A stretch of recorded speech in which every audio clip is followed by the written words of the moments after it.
ধানি জানি দামা। বাঁশি ছিল। আমাকে ওর সমানে অরিজিৎ যেসব গানগুলো গাইতে বলছেন আমি এগুলো গাইব না। বাঁশি ছিল আমাদের দেশে এইটুকুনি ফোক ইনস্ট্রুমেন্ট। 1911 সালে বরিশালে এক বঙ্গ সন্তানের জন্ম হয়। তিনি তার বাড়িতে সেতার শিল্পী ছিলেন, বীণা শিল্পী ছিলেন, পাখোয়াজ শিল্পী ছিলেন। বরিশালের এই ছেলেটি একদিন, বরিশাল মানেই জলের দেশ, কোন একটা নদী বা নালা থেকে একটা ছোট্ট বাঁশি কুড়িয়ে পায় এবং সেটা বাজাতে থাকে। দৈবক্রমে এক ফকিরের সঙ্গে আলাপ হয়। তা ফকির তাকে ওই বাঁশিটা বলে, তুই ভালো করে এটা ধর, এটাই তোর যন্ত্র। এই বালকটি একদিন কিশোর হয়ে ওঠেন। তার কৈশোরে তিনি যোগ দেন পূর্ববঙ্গে, তৎকালীন পূর্ববঙ্গে যা খুব জোরালো ছিল, সশস্ত্র বিপ্লবে। ব্রিটিশ পুলিশের নজরে পড়েন, ব্রিটিশ পুলিশ তাকে তাড়া করেন, তিনি পালিয়ে আসেন কলকাতায়। ওই বাঁশি বাজিয়ে যাচ্ছেন তিনি। কলকাতায় এসে তিনি খুশি মোহাম্মদ নামে এক গুরুর দর্শন পান, যিনি হারমোনিয়াম উইজার্ড। খুশি মোহাম্মদ তাকে প্রথম তালিম দিতে থাকেন। যুবকটি খাবে কি করে? উনি যখন বাংলাদেশে মানে বরিশালের ওই বিপ্লবীদের দলে ছিলেন, সেখানে শরীর চর্চা হতো। উনি বক্সিং শিখেছেন এবং বরিশালে উনি চ্যাম্পিয়ন হয়েছিলেন একটা প্রতিযোগিতায় মুষ্টিযুদ্ধে। এবং কলকাতায় উনি একটা ব্যায়ামাগারে মুষ্টিযুদ্ধের ট্রেনার হিসেবে কাজ পান।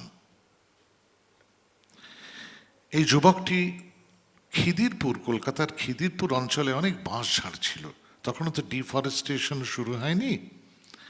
সেই বাঁশঝাড় থেকে উনি বাঁশ কেটে কেটে আনতেন। ও নিজস্ব পরীক্ষা নিরীক্ষা শুরু হলো। ইনি প্রথম পৃথিবীতে 32 ইঞ্চি বাঁশের বাঁশি নির্মাণ করেন।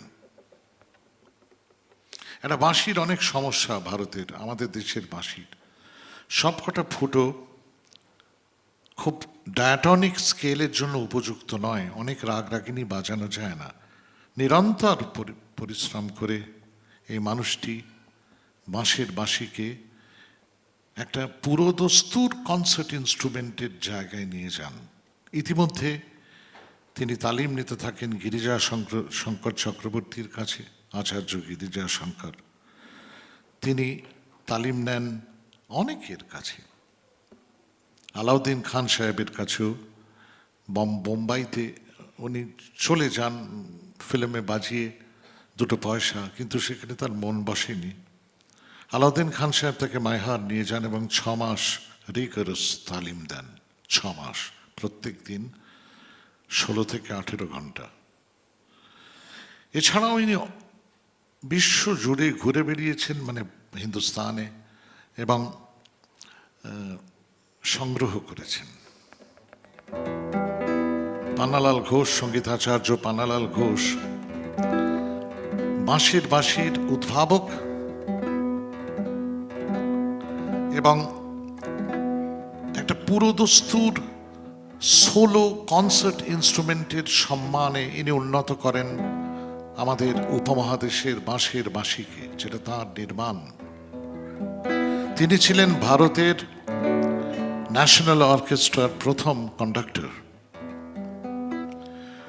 পান্নালাল ঘোষ মারা যান খুব অল্প বয়সে, মাত্র 49 বছর বয়সে।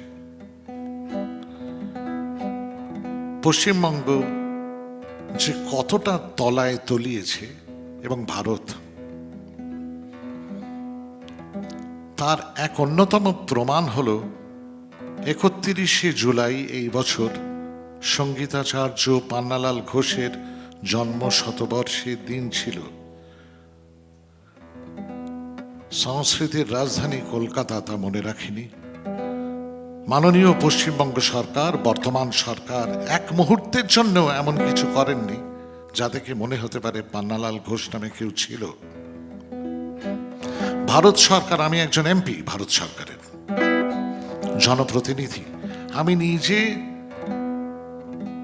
31শে জুলাইয়ের 3 মাস আগে ভারতের প্রধানমন্ত্রী, মাননীয় প্রধানমন্ত্রী মহোদয়ের কাছে চিঠি দিয়ে আসি যে এরকম একজন মানুষ, একটা অন্তত চেষ্টা করা হোক।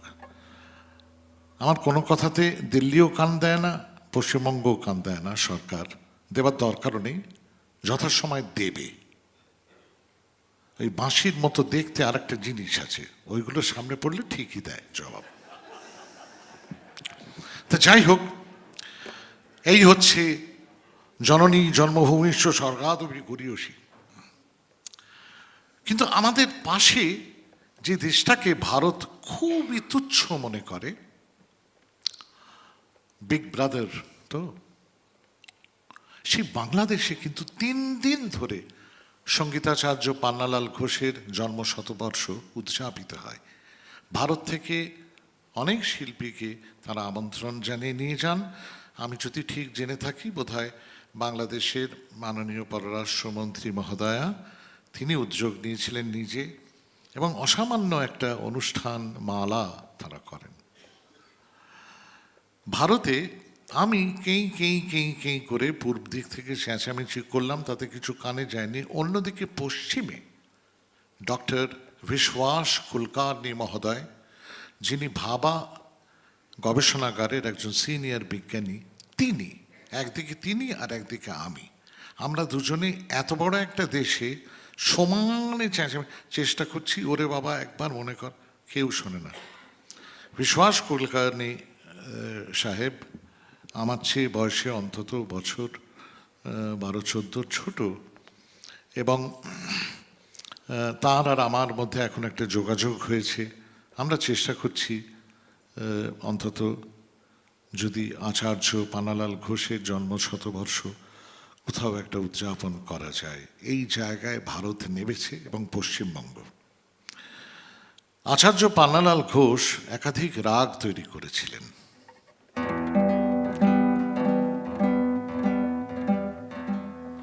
তার মধ্যে একটি হলো দীপাবলি, আরেকটি হলো নূপুরধ্বনি,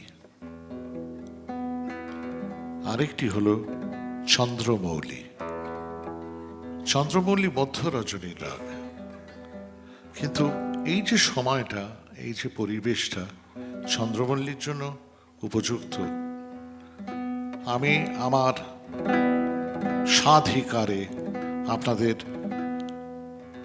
আচার্য পান্নালাল ঘোষের সৃষ্টি করা চন্দ্রমৌলি রাগের উপর তৈরি করা আমার একটি বাংলা বন্দিশ শোনাব। রাগটা এরকম: মাগরে সনিধা মাধানি সরে গা গামাধানি ধামাগ গামাধানি সানি ধামাগরে। চন্দ্রমৌলি আমি গিটারেই গাইছি, বেশ করছি। এই রাগটি, এই গানটি, বন্দিশটি 3 তাল মধ্যলয়ের।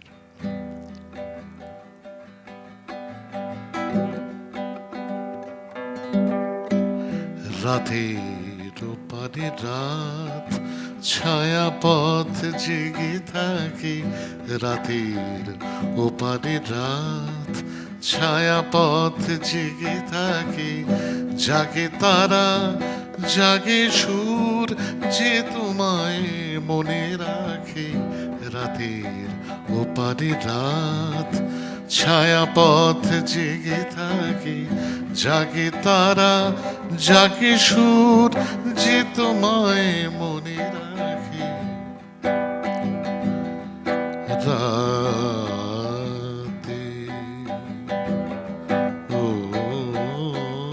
পারে রাত ছায়া পথ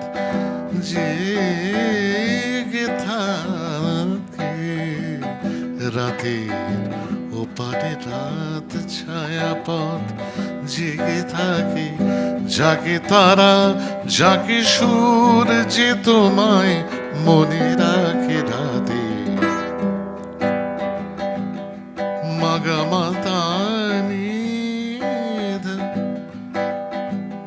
গামাধানি সারে সানি ধামাগরে সানি নিধা মাধানি সারে মাধ গামানি দা সা ধানি সারে করে নিধা গামাধানি সানি ধামাগ মাদানি সা।